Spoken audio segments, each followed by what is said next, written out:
Coming up on today's episode of Airborne Unlimited, PALV plans flying car circumnavigation. Cape Air firms delivery schedule for first 20 Tecnam P2012s. Gulfstream marks 5-year anniversary of G650 type certification.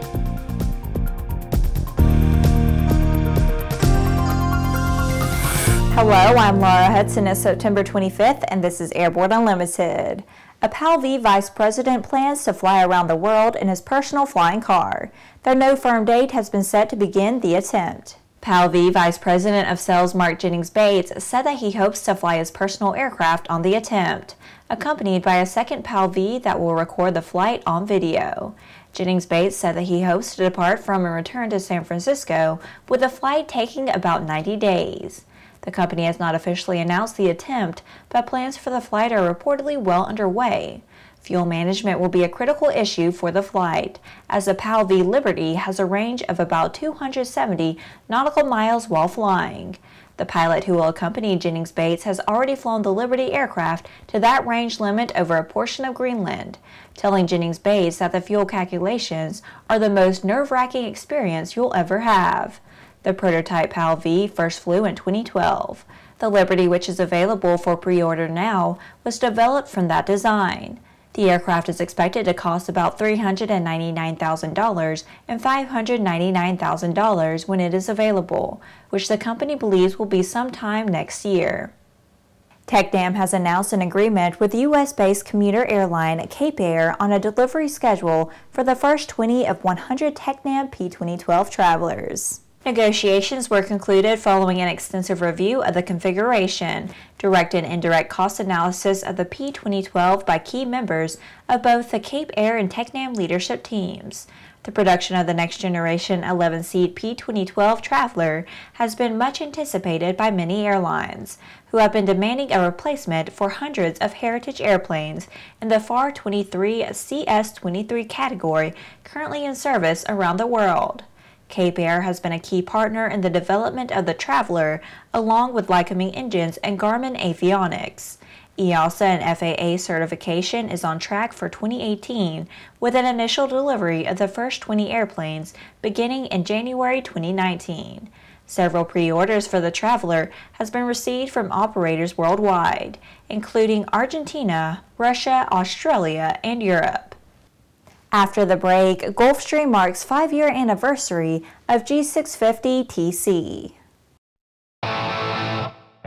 Progressive Aerodyne's Sea Ray Adventure offers Rotax 912 power, a basic instrument panel, and radios. Fly it away for under $120,000. Visit searay.com for more details.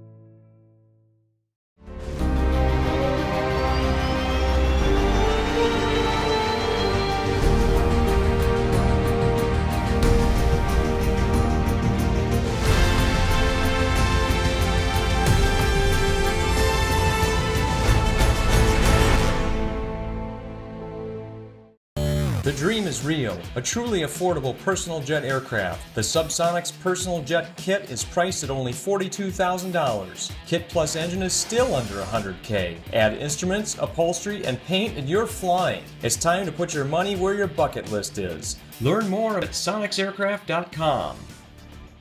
Welcome back. Gulfstream Aerospace recently celebrated the 5-year anniversary of the Gulfstream G650's type certification. Announced in March 2008, the G650 launched with more than 200 firm orders, with a nonstop range of 5,000 nautical miles at Mach 0.90 and 7,000 nautical miles at Mach 0.85.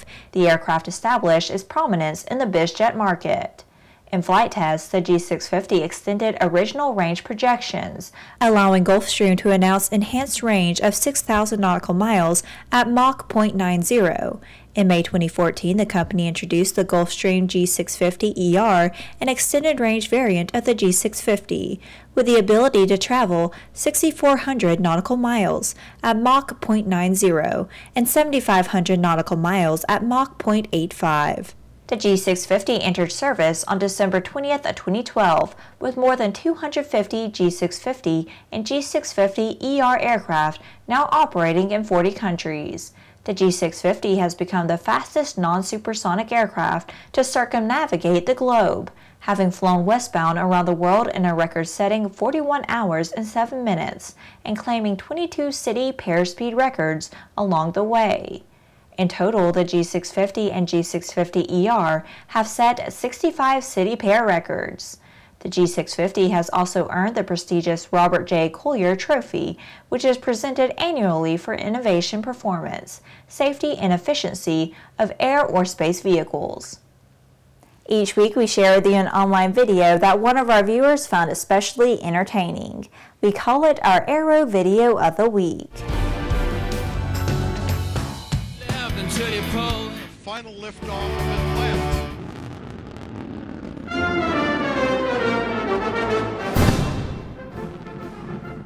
The folks at SpaceX put together an amazing assemblage of footage showing the many failures and ultimate successes of their attempts to land a Falcon 9 first stage. It makes for incredible video.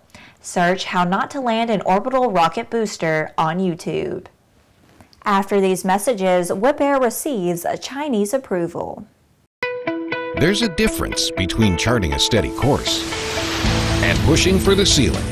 And for nearly a century, Hartzell Propeller has been defining that difference. It's in our passion for engineering and research and our dedication to testing the limits of performance. We are built on honor.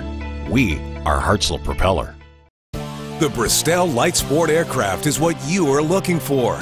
The Bristol is wider than a Cirrus, faster than a Skyhawk, offers more storage than a Husky, and comes standard with Garmin avionics. So what are you waiting for?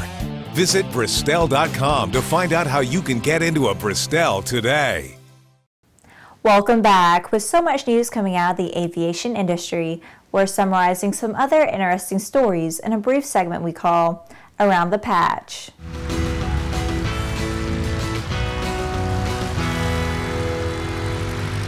The Civil Aviation Administration of China has granted an STC for the installation of Whipline 13,000 floats on the Viking Series 400 Twin Otter. Approval for Wipaire's amphibian gear advisory system was also expanded to the Cessna 172R and 172S. Wyvern has partnered with the Women in Drones organization to offer its exact UAS certification assessments to its members at a discounted rate. EXACT is an acronym for Excellence Through Assessment, Continuous Monitoring, and Training. Uzbekistan Airways has selected GE NX-1B engines to power 4 new Boeing 787-8 aircraft. The engine order is valued at more than $230 million, including a custom-ordered spare engine. Deliveries are scheduled to begin in 2018. AD number 2017-1601 was prompted by multiple reports of ELT failure and a report of noncompliance to quality standards in manufacturer processes related to Ameri-King Corporation's ELTs. This AD requires repetitive inspections of the ELT for discrepancies, repetitive checks, tests, and verifications as applicable to ensure the ELT is functioning, and corrective actions if necessary. Airbus has taken delivery of the first main cargo door for the BelugaXL from its supplier Stelia Aerospace. The door is fully equipped with its electric and hydraulic systems. This delivery follows that early July of the upper fuselage section, of which the cargo door will be attached and articulated. Well, that's it for today's trip around the patch. Now let's move on to the rest of the news. Passengers aboard a Virgin Atlantic flight from Heathrow to Boston last Friday got an unexpected trip to Manchester, UK, before heading across the Atlantic. Passengers on the flight to Boston were given a letter as they checked in for the flight, informing them of the diversion. Passengers were told to remain on the plane during the stop at Manchester, where the Dreamliner needed to be refueled before setting out across the Atlantic. The stop took about 2 hours, according to the report. While some time was recaptured en route, it still arrived at Boston about 90 minutes behind schedule and forced about a 2-hour delay for the return flight. A Virgin Atlantic spokesperson explained that one of the pilots in Manchester fell ill prior to their flight, and rather than cancel a flight, we took the decision to take a pilot from our London Heathrow base to operate the aircraft, an Airbus A330. It is estimated that the airline spent more than $13,500 to ferry the pilot from Heathrow to Manchester. Well, that's our program for today. Remember that Airborne Unlimited is streamed daily Monday through Friday with additional breaking news bulletins for important stories that fall outside of our normal deadlines. If you're watching us on YouTube, please subscribe and do check us out on Facebook and Twitter. Get comprehensive, real-time, 24/7 coverage of the latest aviation and aerospace stories anytime at aero-news.net. See you tomorrow.